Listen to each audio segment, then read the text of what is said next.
every A time. sport that we hardly ever talk about, but we have to talk about. It was from this past weekend where my main man attended the Kentucky Derby. Aaron Rodgers was there in attendance. Tom Brady, like Toby said earlier, dressed like a criminal back in the day. He did an old-timey bank robbery. And Aaron Rodgers was there to capture him. Aaron Rodgers was out there looking like a cop. He does. He rocks the stash. Yeah. He rocks that stash. Those guys are good. Made very good appearances at the Kentucky Derby. But we got to give a major shout out to the winner. Medina Spirit wins 147th running of the Kentucky Derby. Trainer Bob Baffert wins his 7th Kentucky Derby. What are you doing to win 7 of these? That is insane. This man is around horses all day. Too much. Like, he to be this good, to be a trainer that's this good. And by the way, when you win the Kentucky Derby, you take home an unbelievable amount of money. So not only is this guy unbelievably rich after winning 7 of these things and having all these other horses that win all the other races, I feel like if I made that much money, I wouldn't just be standing around a stable all day. But this guy is a trainer. He's determined. Unreal.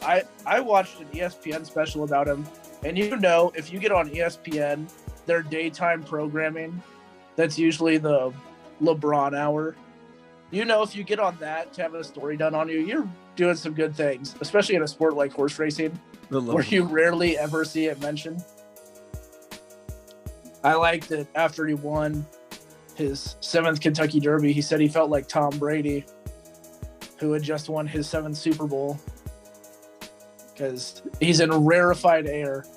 There's only a few people that could ever say 7 championships. Of course, Bob Baffert, the greatest trainer of all time. Tom Brady, the greatest football player of all time. And Robert Horry, who played basketball. One of the greatest contributing players. One of the greatest role player of all time. But we all picked horses before the race started. I actually put down a bet using not my own money. It was my dad's money on Twinspires. He placed a bet for me. Not mine. So he would have taken a cut. All of us were way off. Oh, right? Mine wasn't even close. Medina Spirit, 15-1 odds to win. Sort of near the top of the odds list. The betting favorite, who Connor picked after saying that all of us hated upsets, picked the favorite. The favorite didn't finish in the place or the show, which is 2nd or 3rd. So huge oof to Connor, the underdog man. Who quality went favorite. To 4th. He did. He finished 4th, so he finished just outside the show or the place in the show. My pick, known agenda, not very good.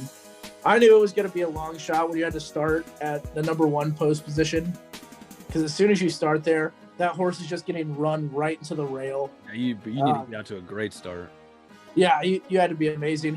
But he did have the world's best jockey, Irad Ortiz, on him. I read all this stuff before, so I'm not just making this up. Like, these are actual horses and names. I did some research. The horse I picked was highly motivated, and they were not motivated to get anywhere near the top. Yeah, not motivated enough. They were highly motivated, just not the most motivated.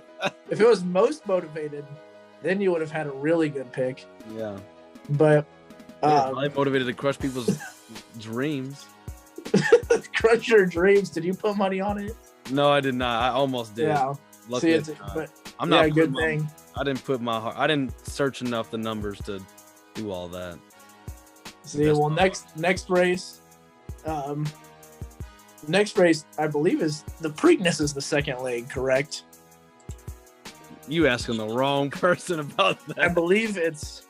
Look, I consider myself very knowledgeable about the world of sports, but when you start asking me stuff about horse racing, you lose me.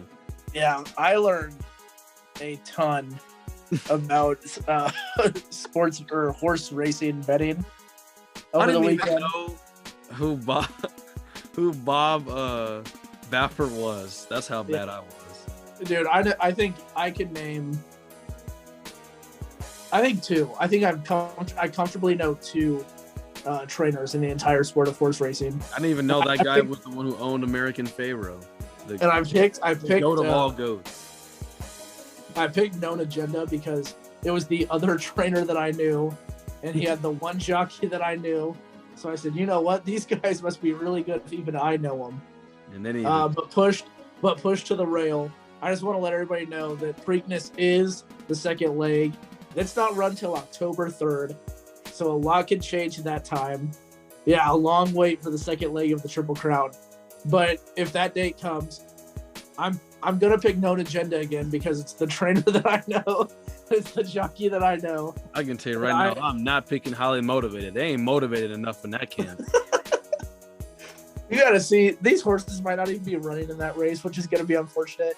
But if they are, They ain't Known motivated Agenda- enough. What No, the heck was that? Mark it down right now. Known Agenda, October 3rd at the Preakness. He's winning that race. Bro, And if he doesn't win that one, then I'm still gonna pick him to win the Belmont the third way. bro, if you get that right, I'm done. I'm done watching. Yeah, okay. So because we never get to talk about this, so I've got one really good story.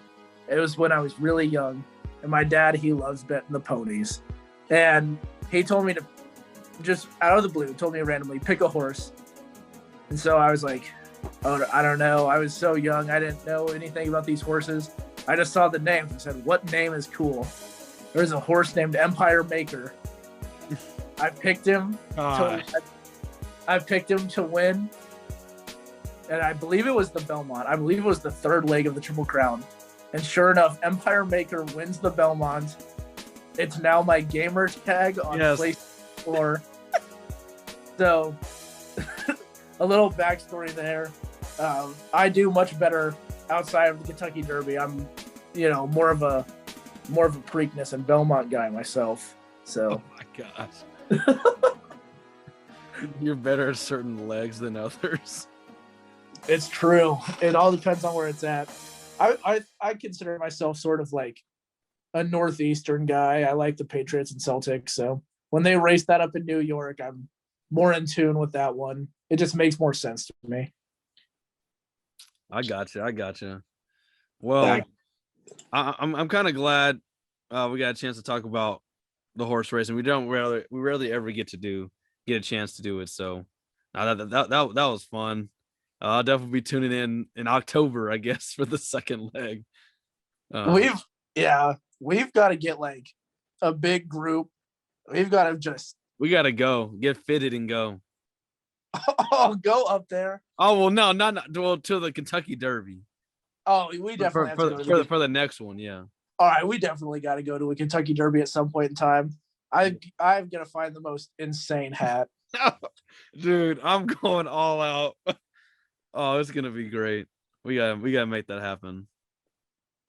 But I hope it doesn't rain. But how are you worried about rain a year from now?